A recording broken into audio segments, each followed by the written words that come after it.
Okay, so I wanted to go over some of the options for the MQ2Nav mesh generator. A lot of people seem to struggle with the mesh generator, and I'd like to hopefully help people get started at least.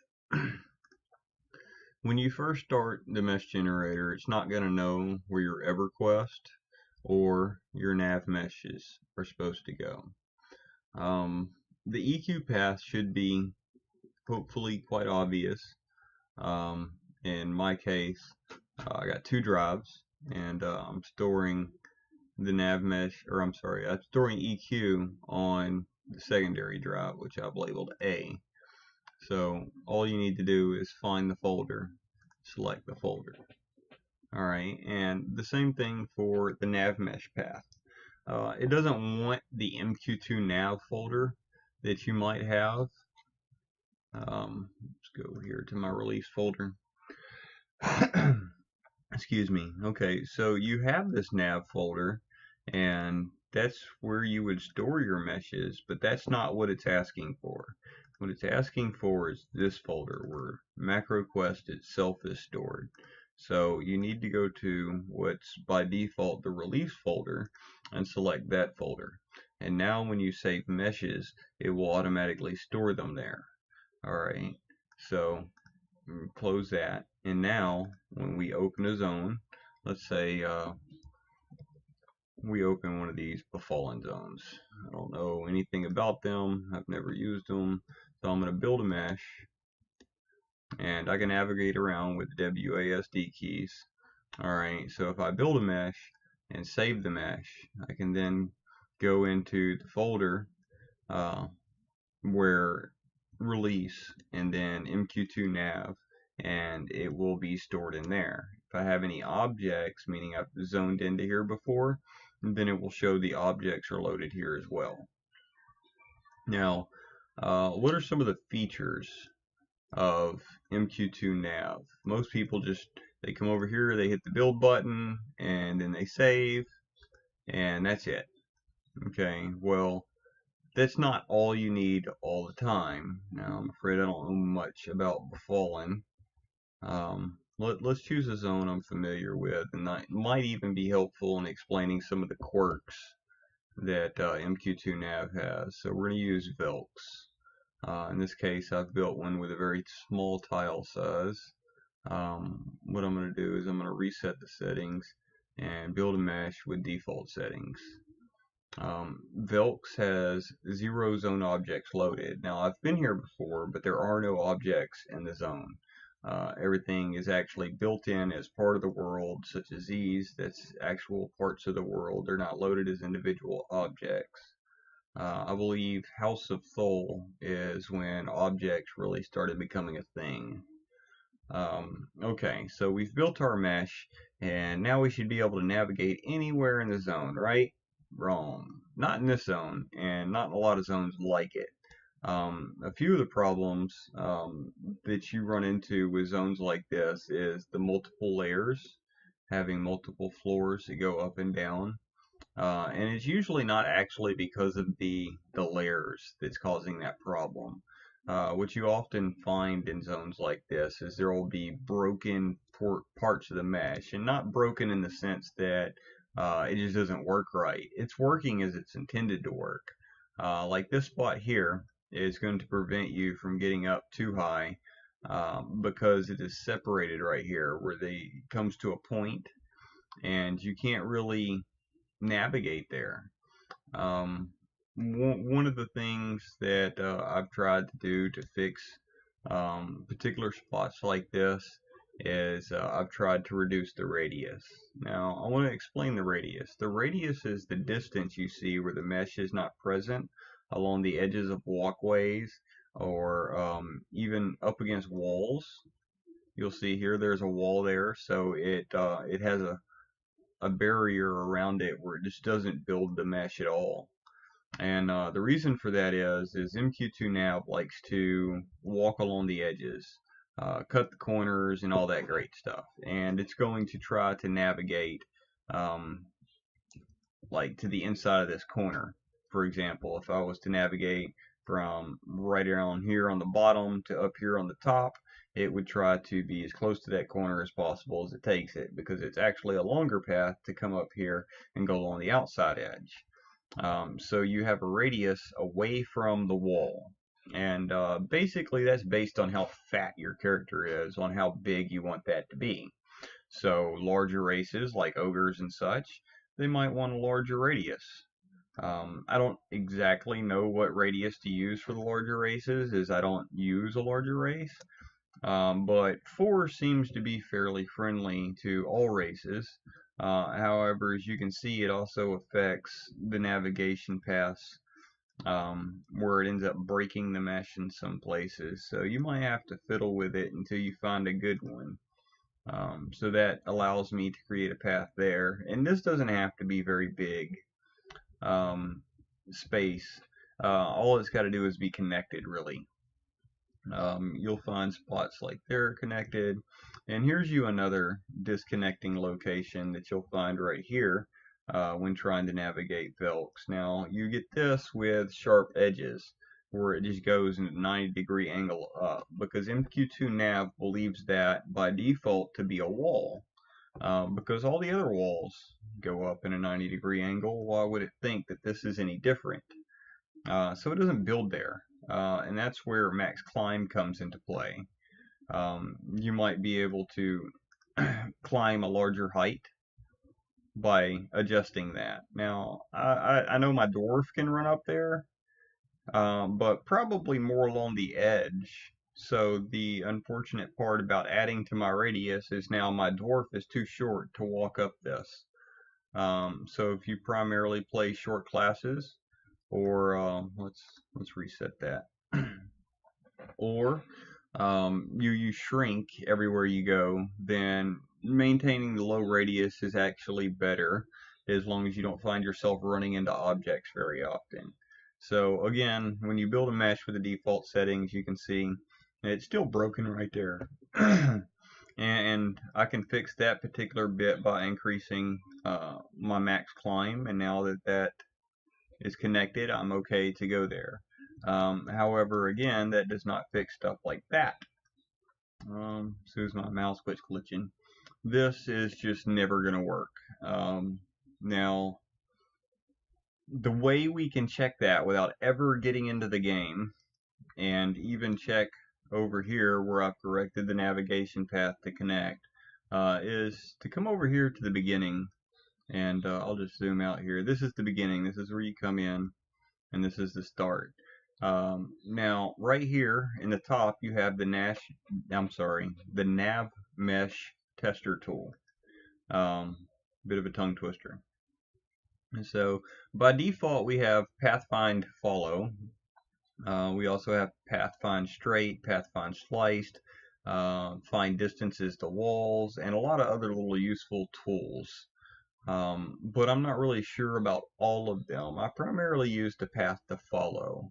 And how you do that is right up here. It says left mouse button plus shift is to set the start location, and then left mouse button set end location. So if I shift and left click, I create a start point. Now if I just left click, I create an end point. And then, as you can see, it's now drawn a dotted line that follows the edges of the walls. Again, like I say, it travels really close to the inside edge of the walls. Alright, and then it cuts straight across to that opposite corner, because, you know, that should be the shortest distance, and then over to the point I want to navigate to. Well, what about this spot over here where I called myself fixing it? Well, yeah. So now we can see here that I am actually drawing a path that goes up this particular ledge. Now, if I come back over here and I set this to default and I build the mesh again, and I go to the nav tester tool and I select to build the end point there and the start point down here, it gets to here and then it stops. As you can see, the dotted line does not go all the way to the end. So it is beneficial sometimes to edit your meshes to be more on par with your actual characters. So if they can climb a taller slope because they are taller, increase their max climb.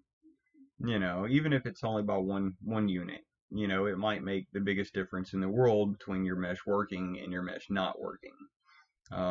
You have other things like max slope for the navigational mesh to consider. Let's see if we can find an example here. What about this spot? Well, I don't know that I can actually run up and down that. Maybe I want to reduce that. So I think a 50-degree slope or even a 60-degree slope might be okay. No, it's still okay. All right, so you see how it faded? That means that if you rebuild the mesh, the slope will apply its restraint to it, and now you won't be able to go there. Okay, so now it's not even building anything in that particular location. There's no mesh built at all. But over here there's still one. I don't know how you would per se get up there without levitation. I don't know if you can levitate in this zone. But as you can see, it's still built here. I can reduce that, and yeah, it just faded. So you build again, and you can see that it's no longer there. So you got to be careful when changing things like that, because it affects the entire zone, not just that part. In this particular case, it hasn't affected this because I believe our max climb increase has made it so we could climb that hump without an issue, and therefore the slope doesn't necessarily apply. Let's see if I can find any spot that's missing. Doesn't look like it. So that might work out. And realistically, I don't even need that. I was using it as an example. So, I mean, you can set that back. Remember our max climb was 5. So you can build the mesh, and then you can see that all those little funny shapes are back there. They're not hurting anything, but they're not really in the way either. So that more or less covers that. Alright, so let's look at some places that have multiple options. This particular spot right here is a good place to explain making the Navmesh select a destination one over the other. So what if I always want the navigation tool to navigate a certain direction? Well, let's see which way it chooses by default. So I'm going to set my start point here and then my end point up here, and we can see that it travels along that edge. Now, I don't know, let's see, put that back.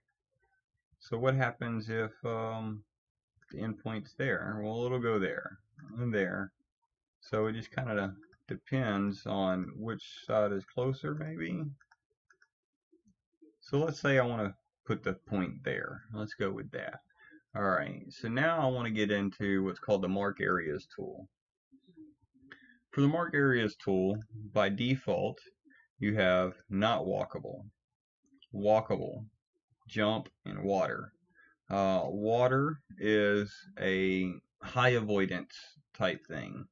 Not walkable gives it a navigational avoidance of 0. 0, it won't want to walk there at all. In fact, it'll usually cause you problems because it'll try to walk there and then just stop when it gets to it, kind of like it ran into a wall.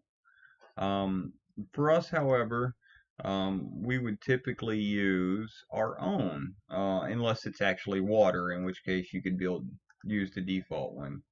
So before I explain how to make a volume, I want to go over here, and the edit button shows area types. So the area types are right here. So you see we have not walkable, walkable, jump, and water, just like it's over here. Okay, and then you have this plus button. So you can hit that and create a new one. And you can name it whatever you want. Let's call this avoid, because that's really what we're doing. Okay, so walkable by default is 1. I've never had to create one for walkable that I'm aware of that was at all ever useful. By default, you were using walkable to my knowledge. So the ground by default should be 1. That's the way I understand it. Okay, so then you have jump. Jump is 1.5. So if you have a spot that's labeled as jump, then it's going to prefer walkable over jump if it has an alternate route to take. Okay, and then water. Water has a weight of 10, meaning it really doesn't like water. So it's definitely going to choose walkable or jump over water in this particular case. And what about a void? By default, you're assigned a 1. I would prefer anything that says a void to be more important than water, because water just means I have to swim and it's going to slow me down a little. A void likely means there's a hole there, like an illusionary floor or something else like that that I want to avoid. And keep in mind that this only applies if there's an alternate route that it can go. It will still go this way if it is the only way to get where it wants to go. But the game doesn't, or I'm sorry, MQ2Nav can't tell the difference between a false floor and a real floor, unfortunately. Well, I'm going to assign this a 15, right?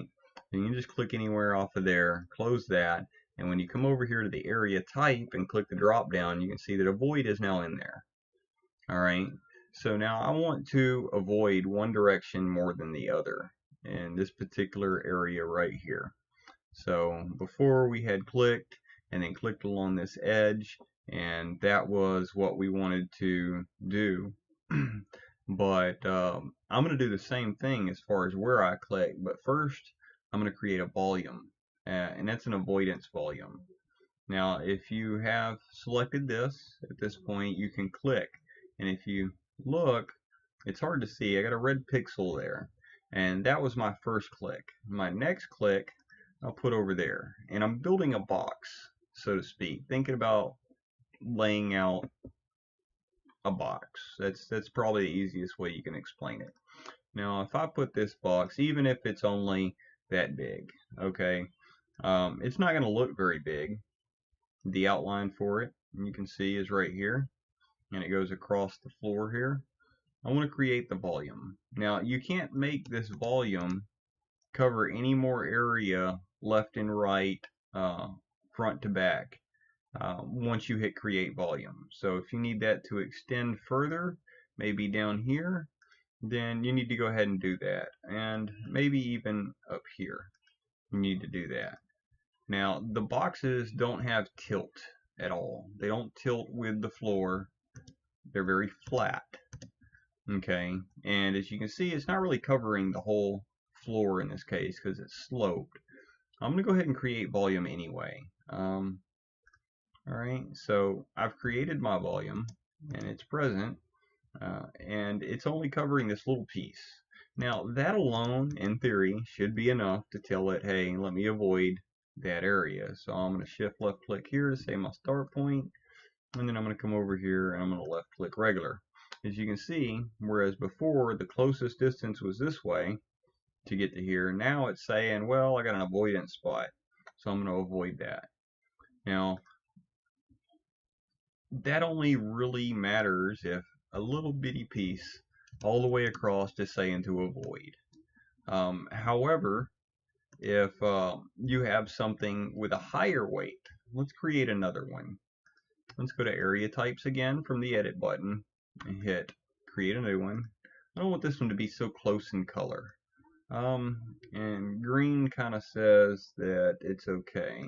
I'll make purple. I don't know why, just purple's a different color. So in this case, I want to really avoid that one, and I'm going to give that one a weight of 20 for the example. Alright, so unfortunately typing using the WASD keys while typing will move you around on the screen. It doesn't lock you into the keyboard if you have clicked into a text box. Alright, but that's neither here nor there. It's not really an issue.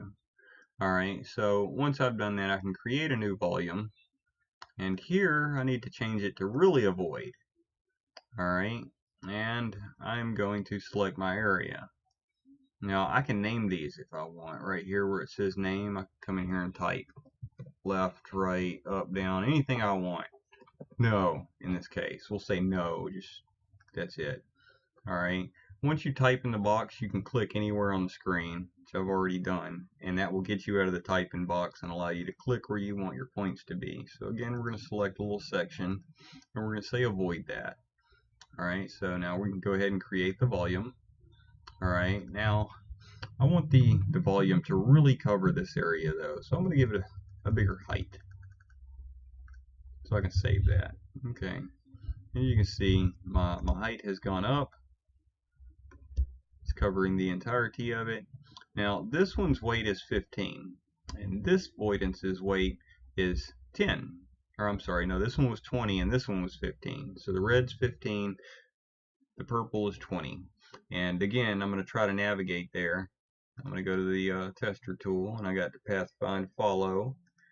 And I'm doing this backwards, so we'll set the start there, and then the end here as we did before. And as you see, it selected the red path over the purple path because this one's more important to avoid than that one. So with that alone, you can force your character to do a lot of interesting things, especially in wide open zones. Now, I don't know much about OT and the pits for OT, but we're going to go look at it. Let's see, go over there too.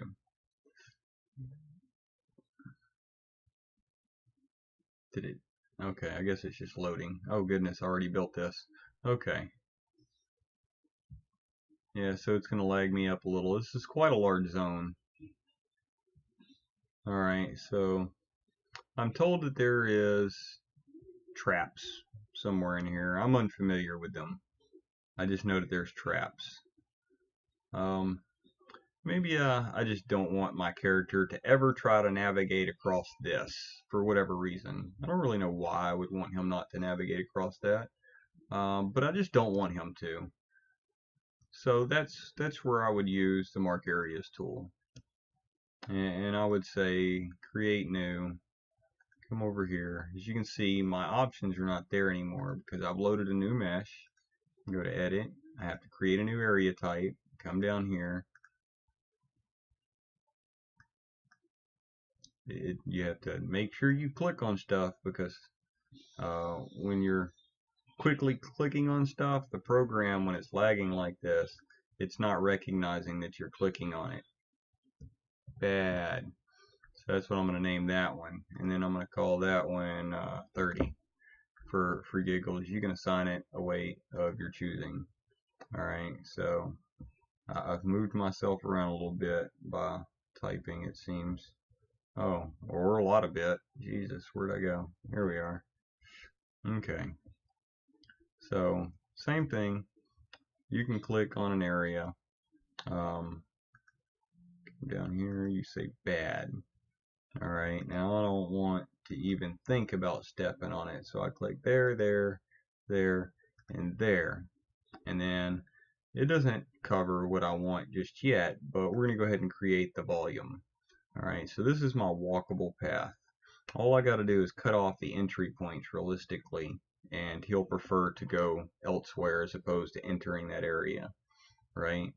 But we'll go ahead and go to unnamed, and we'll say weird bridge, and save that change. We'll zoom out some. So again, like I said, you can adjust the height of your bounding box here. You can even type a number directly in and just say 30 and go ahead and save your change, and it will build that block over there. And then you can test to make sure that that's going to do what you want with the nav tester tool, right? So I use my path find. I'm coming from over here, and I'm going to end over here. He's going to prefer to go around as opposed to through the box. Well, what happens if I come over here and I delete that? Will he still prefer that? So let's find out. There we go. Alright, so start point over here, end point over here. Nope, he wants to walk across the bridge. So, as you can see, it'll help you avoid things. So if you know where these pit traps are that people have talked about, then you can go over there and do that. There is another method which is beneficial for large wide open zones like this, for you not navigating in an area at all, to not even consider it, and it will also keep any pulling macros that you have from considering it if they're using MQ2Nav, right? And that's by deleting the tile. Now the tile deletion can be done in the tile edit tool, which is the first and original one that you start on. Okay, and that's by just right here it says left mouse button rebuilds the tile, and shift left mouse button clears the tile. So if I don't want to go somewhere, I can just clear the tile. I don't want there to be a navigation tile there, right? So I can just delete all these, and then I don't have to worry about it anymore, right?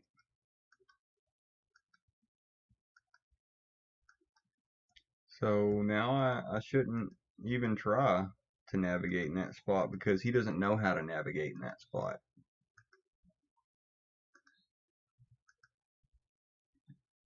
Let me just delete them all. See, I'm doing the very edge of this. Now, the downside to that is you're also deleting any tiles that it's attached to above or below it. So in multi-layer zones, it doesn't work out real well. So if we scroll down here to the base of this, you can see they removed all the tiles around the edge of this. So I mean, I could have cut off a path that now I can't get back there if I wanted to, if this was cut off, right? I'm gonna go ahead and delete that one too. Alright, but that also means that if I come over here to my Navmesh tester tool and I select a point over here to start with and I select a point over here to end with, it doesn't even try. As you can see, there is no dotted line. It doesn't go to the edge. It doesn't even try because the path doesn't exist, and it knows that because there's no mesh there. There's no mesh over here for it to navigate to. So if you try to navigate to there, it'll tell you no, I can't find the destination on the navigation mesh, so I'm not even going to try that. Which is what I wish it said when the path was incomplete, but it doesn't do that. However, we can just put all those back with the left mouse button, and anywhere we put it back, we can force it to select a path. By deleting the area around it if we so choose, right? So now I can go back to the Navmesh tester tool. I can say, well, this is my start, and then I want to end up over here. So now it's only going to navigate into those. So that's one way to also force specific navigation. A bit more time consuming, probably not the preferred method of choosing to do things, but that's the way it works. Now keep in mind, you won't save any of those deleted tiles or the fancy bridge I had put in had I left it without hitting the save button. I'm not going to do that. I don't mind the current existing mesh. Right, so if I want to revert all my changes without saving, all I got to do is reload that specific nav mesh, however long that may take. And we're back. Alright, so another problem zone that people have brought to my attention were zones like Skyfire. Skyfire I can show you an example of, and then we can also discuss zones like Bastion of Thunder, which apparently is a problem zone for a lot of people too. Now, I wish I could tell you that I know how to fix Bastion of Thunder, but I do not. But I do see ways that you can work with it, depending on where you want to be. A lot of your problems going to be portals. That's never going to work out, ever, because you can't navigate to a portal. It doesn't know it's a portal. So as you can see, my Skyfire, the mesh is built where it's supposed to be built. It's not built under it or anything fun like that. So I can come over here to my tile edit tool, which is what most people see. And I'm going to go ahead and remove all. And then I'm going to reset the settings to the default, and I'm going to reset the bounding box to the default. You'll see that when I hit build mesh that it starts building under the world, well under the world, way under it even. Nobody likes their meshes being built way under the world because, you know, oddly enough, we don't travel under the world, we travel on the world, right? So the way to correct that problem in this particular case, now I'm not going to say that's the case for everything, is to increase the bounding box Y minimum axis. And I know that was quite the mouthful, right? So what I really am saying is the bottom of this box, this white box that surrounds the zone, I need it to go up. Okay, so that's found here in the bounding box section. You have the minimum X, Y, Z, and then the maximum X, Y, Z. The up and down in MQ2Nav for the mesh generator is the Y axis. Now I want the minimum, which means the bottom one, and I need to bring it up, so I'm going to bring it up, right? So I'm pretty sure, oh, well, that was close. You see how it moved up though?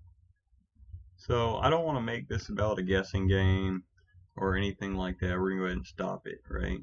So realistically, if you just bring it up close to the world without exceeding the base of the world, you should be able to force it to build the mesh there. And that's exactly what it does. And while that's building, I'm going to grab a cigarette. I think I left them in the other room.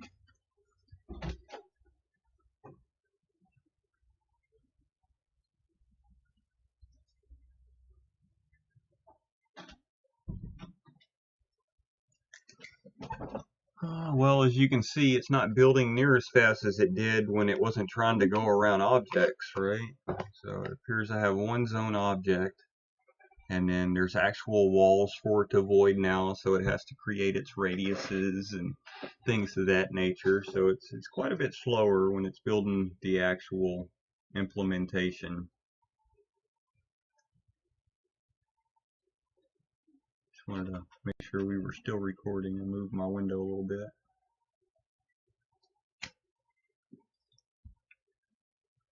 But I guess y'all can't see my whole screen anyway. The last video I did, the mouse wasn't where my mouse actually was. And I don't know if that's going to be the case in this video too. I hope not, but it might. So as you can see, it is now appearing that my mesh was built on the actual world this time. We can verify by navigating with the WASD keys and looking. So as luck would have it, it certainly is. So then you can obviously hit your save key. For saving, I found that there's two ways to save. When your computer is building a zone like this and it has all these layers of blue, it tends to slow down a computer quite a bit. Now there's something that we can do about that, and I want to say there is a settings option in here. Oh wait, I know where it's at. It's in debug. So we can go to show debug. Now most people don't think, well, I don't need anything to do with the debug, etc. But there's something called Navmesh Invis. And if you click that, all of a sudden you got most of your processing power back. The graphics start freaking out. You're not trying to build a bunch of translucent grid squares. So you end up with a lot of your processing power back. So that's good, right? That's what we want. But I know that the mesh is still built though. I can click here and it shows the mesh again, right? But I don't want it there because it's using up too much power on my computer and I would prefer it didn't. So that significantly slows down my fans and everything on my laptop. And then if I want to actually look at the mesh, I just click on the actual regular Navmesh and it shows me. Input Navmesh, not really sure if that's somehow different than the existing Navmesh. I haven't messed a whole lot with these, but I know that Navmesh Invis, that's good. Trans is if you want the world itself to disappear and only see the mesh. So you can actually see how the mesh is built and how it goes around objects and through. So if you're in like a cavernous area and you want to see the mesh itself as opposed to the objects, then you can see that there's a path through here that it would take to get over here, for example. You can go back to a regular one and now nothing. So is there a cave over here? Is that what the case is? It's hard to say. I don't really know much about this zone. I don't even think I've zoned in more than just to get the zone object. Alright, so that more or less covers my understanding. I would like to go over the pruning tool, but I don't really understand the pruning tool a whole lot. And because I haven't tried to use it, to be honest. So we're going to try it on a zone that doesn't lag so much. Let's go to Sol B, Nagafin layer, right? This is a smaller dungeon style zone, so I can move my mouse around, no issues. It's not a whole lot of world objects. So I want a regular Navmesh.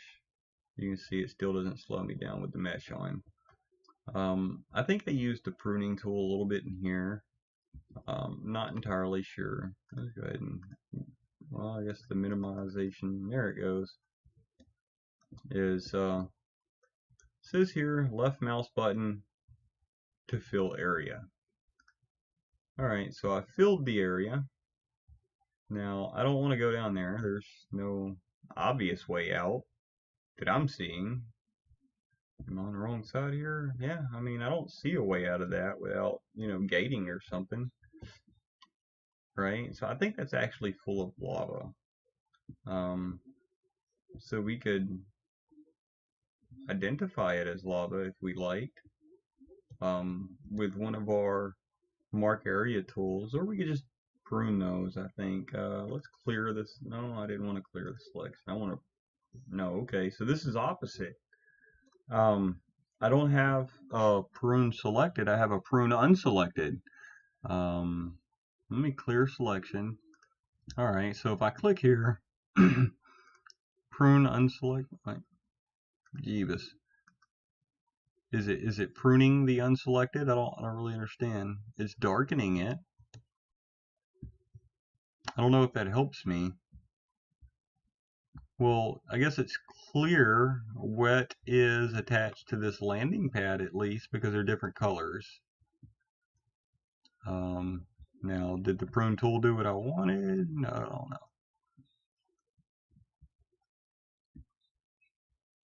Got me, right? So that's why I didn't really think I could go over this, because I don't really understand it. Maybe somebody with a little more knowledge can go over it. Interesting little boxes. They have what's called cat rooms in some of these zones. Is this 0, 0, 0, 0? Yeah, this is your zeros. So that's all zeros in there. You'll find that this zone, much like a couple of other zones, has little areas like that. And this is it, right?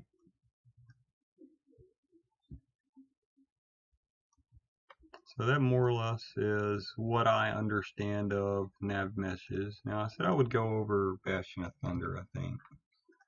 So let's look at Bastion of Thunder. And much like Skyfire, you'll find that there are similar issues with Skyfire as there are with Bastion of Thunder. That's not quite 0. I wonder where that is. I've never been in that little room. That'd be interesting to see if it had a bunch of locations in that hole. But anyway, so let's go over here to our regular mesh building tool, and we're gonna go ahead and build this. Oh, it looks beautiful. We have a navigational mesh. It's going across the whole zone, and it's doing it as you might expect, coming in from the entrance, etc. Right?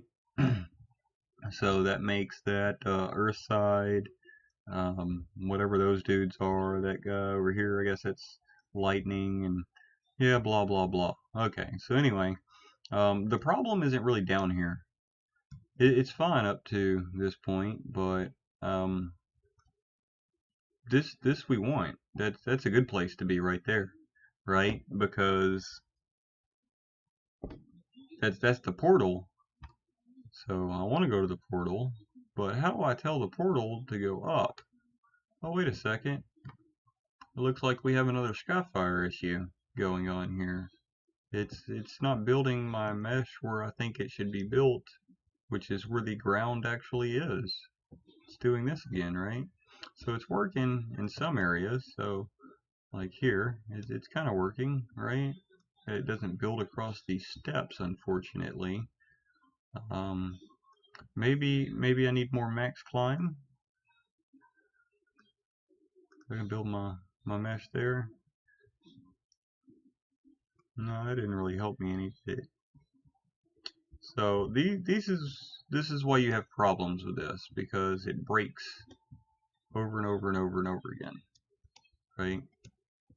So what about height? Height, that's how tall my character is. Me dot height, right? So maybe if I adjust height. Well, that doesn't seem to be giving me a gap there either.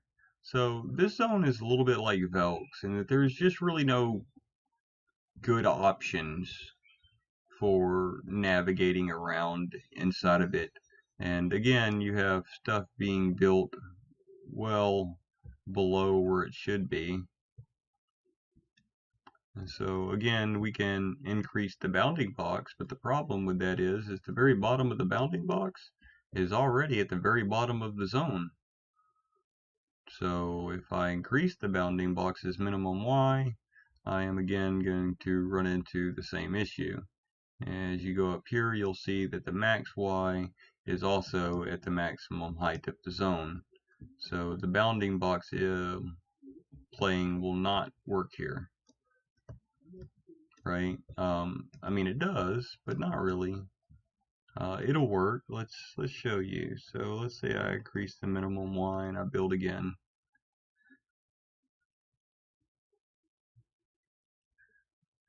Well, looks like it's worked, right? Except I had to increase it to where the entire bottom floor is not covered, right? So now I can come up here and I can see that it's still not building it all correctly. Though I do now have this area, I don't have other areas in the top or the bottom that are actually being useful to navigate. So there's just some zones that you will just not be able to use MQ2 navigation in at this current point. So it's not really a whole lot of use in trying. I mean, if you're always going to be on the top, you can make adjustments and then manually travel.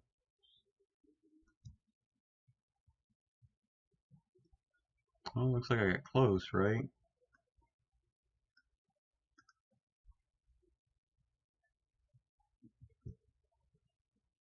So for whatever reason, the axes are off in the world zone file.